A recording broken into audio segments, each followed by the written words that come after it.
कहानी की शुरुआत होती है साल 1996 में, जब एजेंट्स की एक टीम एक हॉस्पिटल पहुंची और वहां से कई अनाथ बच्चों को उठा ले गई। हर बच्चे पर उन्होंने एक खास निशान लगाया, क्योंकि इन बच्चों को एक स्पेशल प्रोग्राम के लिए चुना गया जहां इन्हें परफेक्ट सैनिक बनाया जाना था। इन मासूमों को बेहद मुश्किल तालीम से गुजारा गया, जिसमें इन्हें सिखाया गया कि कमजोरी कोई रास्ता नहीं होती और हर वक्त इन्हें परफेक्ट रहना है, हमेशा हुक्म मानना है और कभी कोई भावना नहीं दिखानी। बच्चों को जानवरों की लड़ाई और एक दूसरे को मारते हुए दिखाया गया ताकि उनके मन से हिंसा का डर पूरी तरह निकल जाए। इन्हें हर वक्त सख्त निगरानी में रखा गया और अपने कमरों से बाहर निकलने तक की इजाजत नहीं थी। जब ये बच्चे 8 साल के हुए तब इनके दिमाग और बाकी हुनर की ट्रेनिंग शुरू कर दी गई। अब इन्हें रोज एक कमरे में बैठकर तरह तरह की पहेलियां और रणनीति के मुश्किल सवाल हल करने पड़ते। जब ये 12 साल के हुए तो ट्रेनिंग और भी बेरहम हो गई। अब इन बच्चों को रोज कई मील दौड़ना होता और अपने शरीर को एकदम चुस्त हालत में रखना पड़ता। एक दिन जब ये सब एक मैदान में दौड़ रहे थे, तब थकान की वजह से एक लड़का पीछे रह गया। प्रोग्राम में कमजोरी की कोई जगह नहीं थी, इसलिए एक ट्रक आया और उस लड़के को बिना किसी रहम के कुचलकर मार डाला। बाकी लड़कों को कोई हरकत दिखाने तक की इजाजत नहीं थी, इसलिए वो सब चुपचाप आगे दौड़ते रहे। जब ये बच्चे जवानी की तरफ बढ़े तो इन्हें बंदूकों की ट्रेनिंग दी गई और सिखाया गया कि सामने दिखने वाले हर निशाने को बिना किसी रहम मार गिराना है। 17 साल के होते होते ये लड़के पूरी तरह इंसानी हथियार बन चुके थे, जिसका ऐलान उनके चेहरे पर गुदे एक खास टैटू से कर दिया गया। इन सब में सबसे बेहतरीन सैनिक था टॉम। साल 2036 तक उसने एक भी मिशन में नाकामी नहीं देखी। हालांकि उसके बदन पर ढेरों जख्मों के निशान आ चुके थे। वो दुनिया भर में और यहाँ तक कि चांद तक अपनी खास टोली को लेकर गया और हर जगह बेरहम लड़ाइयां लड़कर बिना किसी रहम के दुश्मनों को मारता चला गया। टॉम ने तो अपने निशाने तक पहुंचने के लिए एक बेकसूर औरत तक को मार डाला। उसे सिर्फ अपने मिशन की परवाह रहती, अपने साथी सैनिकों की नहीं, और उसने कभी आम इंसानों जैसा प्यार या रिश्ता महसूस ही नहीं किया। इस खास टुकड़ी के पीछे जो कमांडर था उसका नाम है चर्च। उसे अपनी टीम की कामयाबी पर बहुत गर्व था, पर जल्द ही हालात तब उलझ गए जब कर्नल मॉरिस अपनी एक बिल्कुल नई टुकड़ी लेकर उनके ठिकाने पर आया। उसने बताया कि ये सैनिक लैब में तैयार किए गए हैं, यानी किसी आम इंसान से कहीं ज्यादा ताकतवर। मॉरिस के मुताबिक इसका मतलब यही था कि उसके सैनिक चर्च के आदमियों से कहीं बेहतर हैं, इसलिए चर्च को अपना पुराना प्रोग्राम बंद कर देना चाहिए। चर्च इस बात से बिल्कुल राजी नहीं हुआ और उसने साफ कहा कि उसके सैनिकों के सालों के तजुर्बे को कोई नहीं हरा सकता। तब मॉरिस ने एक चाल चली और दोनों टुकड़ियों के बीच मुकाबला करवाने का सुझाव दिया ताकि साबित हो जाए कि असल में बेहतर कौन है। मॉरिस ने अपनी तरफ से केन को मैदान में उतारा। जैसे ही मुकाबला शुरू हुआ, केन ने फौरन खुद को बेहतर साबित कर दिया, क्योंकि वो बंदूक चलाने में कहीं ज्यादा सटीक निकला। उसने बिना थके कहीं ज्यादा वजन भी उठाकर दिखाया। दौड़ के मुकाबले में टॉम पहले आगे निकल गया, क्योंकि मॉरिस ने उसे 20 मिनट पहले भागने का मौका दे दिया था। पर जब केन ने दौड़ना शुरू किया तो देर से चलने के बावजूद उसने टॉम को पीछे छोड़ दिया। चर्च फिर भी ये मानने को तैयार नहीं हुआ, इसलिए उसने एक और टेस्ट जोड़ दिया। अब टॉम और केन को लोहे की जंजीरों पर चढ़ना था और एक बार फिर देर से शुरू करके भी केन कहीं ज्यादा तेज निकला। इसके बाद चर्च ने जंग के तजुर्बे की अहमियत साबित करनी चाहिए, इसलिए उसने जंजीरों पर ही एक लड़ाई रखवा दी। मॉरिस ने घमंड में कहा कि मुकाबला बराबरी का रहे, इसके लिए 3 आदमियों को अकेले केन से भिड़ना चाहिए। 2 और सैनिक फौरन टॉम के साथ जंजीरों पर चढ़ गए, पर इससे भी कोई फर्क नहीं पड़ा। केन इतना ताकतवर निकला कि कुछ ही वार में उसने दोनों सैनिकों को मार डाला और उनकी लाशें नीचे फेंक दी। टॉम थोड़ी देर और टिका रहा और मौका देखकर केन पर कूद पड़ा, जिससे उसने केन के चेहरे पर ऐसा वार किया कि उसकी एक आंख फूट गई। फिर भी केन लड़ता रहा और उसने टॉम को नीचे पड़ी लाशों के ढेर पर दे मारा। मुकाबला मॉरिस जीत तो गया, पर वो फिर भी गुस्से में केन पर चिल्लाया, क्योंकि ऐसी चोट का मतलब था कि अब वो परफेक्ट नहीं रहा। टॉम को सचमुच मरा हुआ समझकर चर्च ने नई टुकड़ी को कबूल कर लिया और पुराने तजुर्बेकार सैनिकों को मारा तो नहीं गया, पर अब वो किसी लड़ाई का हिस्सा नहीं रहे। मॉरिस ने हुक्म दिया कि इन लाशों को कचरे की तरह बाहर फेंक दो और एक बहुत बड़ा शिप सारा कचरा लेकर आर्केडिया नाम के एक प्लैनेट की तरफ चल पड़ा, जो पूरी तरह कूड़े से ढका हुआ था। इस सफर के दौरान टॉम की आंख खुली और अपनी जिंदगी में पहली बार उसे डर महसूस हुआ, जब उसे एहसास हुआ कि वो आखिर कहाँ पड़ा है।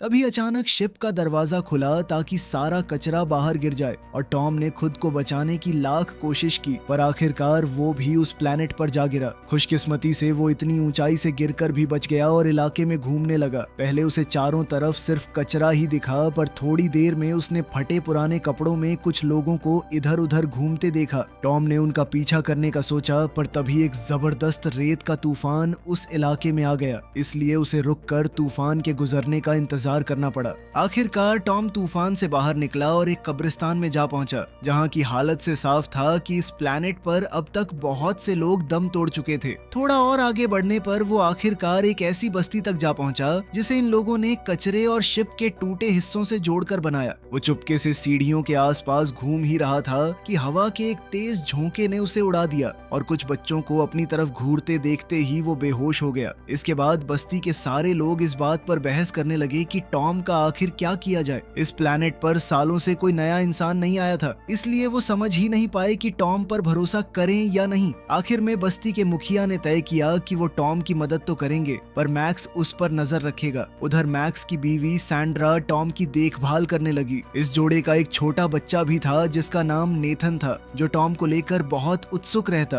पर वो उसे टॉम के पास जाने नहीं देते थे। जब टॉम आखिरकार इतना ठीक हो गया कि बिस्तर से उठ सके, तो उसने उस परिवार को साथ में हंसते खेलते देखा और उसे खुद समझ नहीं आया कि वो क्या महसूस करे। मैक्स ने उसे दिखाया कि उसने उसके लिए एक बैसाखी बनाई है और टॉम ने फिलहाल शांत रहने का फैसला किया। शाम को वो परिवार टॉम को सबके साथ खाने वाले बड़े कमरे में ले गया, जहां सब लोग उससे थोड़ा सहमे रहे, क्योंकि वो बहुत ज्यादा खाता था, कुछ बोलता भी नहीं था और ऊपर से उसके चेहरे पर सोल्जर्स वाले टैटू भी बने हुए थे। जब किसी ने उससे पूछा कि उसका आखिर माजरा क्या है, तो टॉम ने अपनी कहानी सुनाई कि किस तरह उसे बदलकर बेहतर सैनिकों को रिक्रूट कर लिया गया, और ये सुनकर लोगों के दिल में उसके लिए थोड़ी हमदर्दी जाग गई। इसके बाद टॉम अपना ज्यादातर वक्त सैंड्रा के साथ बिताने लगा और रोजमर्रा के छोटे मोटे काम सीखने लगा। सैंड्रा ने इसी दौरान उसे बस्ती के बारे में बताया कि ये छोटा सा कस्बा हमेशा से यहाँ नहीं था, बल्कि ये सब लोग अपने एक शिप में सफर कर रहे थे। तभी उनका शिप खराब हुआ और वो यहीं आकर गिर पड़े। ये हादसा 3 साल पहले हुआ और तब से कभी कोई मदद नहीं आई। फिर भी सैंड्रा को इसका कोई मलाल नहीं, क्योंकि यहाँ उन्हें कोई परेशान नहीं करता। उधर मॉरिस ने बताया कि वो काफी समय से आर्केडिया के इलाके पर नजर रखे हुए है और वहाँ नजर रखने के लिए कुछ स्टेशन लगाना चाहता है। वो अपने नए सैनिकों को गश्त पर भी भेजना चाहता था और उसका कहना था कि अगर वहाँ कोई भी रेफ्यूजी या खदान वाला मिले तो उन्हें सरकारी तौर पर दुश्मन मान लिया जाएगा, जो बात चर्च को बिल्कुल पसंद नहीं आई। वापस आर्केडिया में सैंड्रा बगीचे की देखभाल कर रही थी और उसने एक नन्हा पौधा लगाना सिखाकर टॉम को हैरान कर दिया। तभी एक सांप उनके पास आने लगा तो सैंड्रा ने उसे फौरन मार डाला और बताया कि ये बेहद खतरनाक होते हैं। एक बार ऐसे ही सांप ने नेथन को काट लिया था, जिसकी वजह से वो काफी समय तक बीमार रहा और अब वो ठीक तो हो गया, पर उसी जहर की वजह से बोल नहीं पाता। कुछ वक्त बाद टॉम बाकी आदमियों के साथ कचरे में से काम की चीजें निकालने बाहर गया। मौसम की वजह से उन सब ने अपनी कमर से जंजीरें बांध रखी थी ताकि कोई तूफान में खोकर बिछड़ न जाए। बदकिस्मती से तभी एक बहुत तेज रेत का तूफान उस इलाके में आ गया और उनका एक साथी हवा में फंसकर एक पुरानी मशीन की तरफ उड़ने लगा। बाकी आदमियों ने जंजीर को खींचना शुरू किया, पर वो उस तूफान के आगे इतने ताकतवर नहीं थे कि अपने दोस्त को बचा सकें। तभी टॉम ने आकर जंजीर खींचनी शुरू की और उसकी अकेले की ताकत ही उस आदमी को तूफान से बचा ले गई। इसी खींचतान में किसी के हाथ से एक हथियार गिर गया, जिसे टॉम ने उठा लिया, पर आदमियों ने उसका शुक्रिया अदा करते हुए फौरन वो हथियार वापस मांग लिया। तभी एक शिप उनके ऊपर से उड़ा तो टॉम के मन में उत्सुकता जागी, पर उसे बताया गया कि कचरा गिराने वाले ये शिप सिर्फ कूड़ा फेंक कर बिना किसी से मिले चले जाते हैं। दिन गुजरते गए और टॉम धीरे धीरे बस्ती की जिंदगी का आदी हो गया। वो आदमियों के साथ कचरा छांटता और सैंड्रा के साथ घर के काम निपटाता। एक शाम टॉम सैंड्रा को देखने में इतना खोया रहा कि गलती से उसकी उंगली कट गई और उसे दर्द का एहसास तक तब हुआ जब सैंड्रा ने उसका जख्म साफ किया। सैंड्रा ने जानना चाहा कि एक सैनिक की जिंदगी आखिर कैसी होती है, लेकिन जब टॉम ने अपनी पिछली जिंदगी के बारे में बताना शुरू किया तो सैंड्रा ये सब सुनकर चौंक गई। सैंड्रा ने उसे गले लगाकर कहा कि सब ठीक हो जाएगा, जब क्रिसमस का वक्त आया तो बस्ती में एक बहुत बड़ी पार्टी रखी गई। टॉम की जिंदगी ठीक चल रही थी कि तभी कुछ पटाखे फूटे और टॉम ने उन्हें गोली की आवाज समझ लिया। इससे उसके अंदर का पुराना सदमा जाग उठा और उसे अपनी उस भयानक ट्रेनिंग का एक एक मंजर याद आने लगा। खुद से डरकर टॉम छत पर जा छिपा और दूर से ही पूरी पार्टी को देखता रहा। अगले दिन उसने एक जुगाड़ लगा के पंचिंग बैग बनाया और उस पर मुक्के बरसाते हुए अपनी फ्रस्ट्रेशन निकालने लगा। पर इससे उल्टा मौत और तबाही से भरी ढेरों यादें ताजा हो गईं, जिनमें वो पल भी था जब उसे एक बच्चे तक को मारना पड़ा। तभी एक आदमी टॉम को कोई तोहफा देने उसके पास आया, पर टॉम अब भी अपनी यादों में इस कदर खोया हुआ था कि उसे वो आदमी सिर्फ एक दुश्मन नजर आया। इसलिए उसने उसका गला पकड़कर उसे नीचे गिरा दिया। उसने तो उस आदमी को एक मशीन में फेंककर लगभग मार ही डाला था, पर खुशकिस्मती से वो ठीक वक्त पर होश में आ गया और उसे एहसास हुआ कि बहुत सारे लोग ये सब देख रहे हैं। अब सब लोग एक बार फिर उससे डरने लगे, खासकर तब जब वो उस बैग को तब तक घूंसे मारता रहा जब तक उसके हाथों से खून न बहने लगा। इस मंजर ने उसके अंदर एक और याद जगा दी, जिसमें वो एक कमरे में अपने ही एक साथी बच्चे को बुरी तरह पीट रहा था, जबकि उसका उस्ताद उसे याद दिला रहा था कि उसे कभी कोई रहम नहीं दिखाना। कुछ समय बाद टॉम की आंख खुली तो उसने नेथन को पास ही पाया, जो उसे दिखा रहा था कि उसने एक पहेली हल कर ली है। तभी वहां एक सांप आ गया तो टॉम ने नेथन को उसे मारना सिखाने की कोशिश की, पर नेथन डर के मारे जड़ हो गया। टॉम ने फौरन छलांग लगाकर सांप को पकड़ तो लिया, पर उसे मारा नहीं बल्कि नेथन से दोबारा कोशिश करने को कहा। तभी अचानक सैंड्रा और मैक्स वहां आ पहुंचे और सांप को मारते हुए टॉम को डांटने लगे कि उसने नेथन की जान आखिर खतरे में क्यों डाली। अब तक बस्ती वाले टॉम से पूरी तरह तंग आ चुके थे, इसलिए उन्होंने उससे साफ कह दिया कि वो यहाँ कभी घुल मिल नहीं पाएगा। वो तो दिन ब दिन और खतरनाक होता जा रहा है। इतना कहकर उसे बस्ती से बाहर निकाल दिया गया। टॉम ने चुपचाप अपना सामान समेटा और वहां से चल दिया। लेकिन फिर कुछ ऐसा हुआ जिसे देखकर वो खुद भी हैरान रह गया, जब अपनी जिंदगी में पहली बार उसकी आंखों से आंसू बह निकले। इसके कुछ ही देर बाद सैंड्रा और मैक्स चैन से सो रहे थे कि अचानक एक सांप उनके बिस्तर पर चढ़ गया। जैसे ही वो सांप मैक्स को काटने ही वाला था,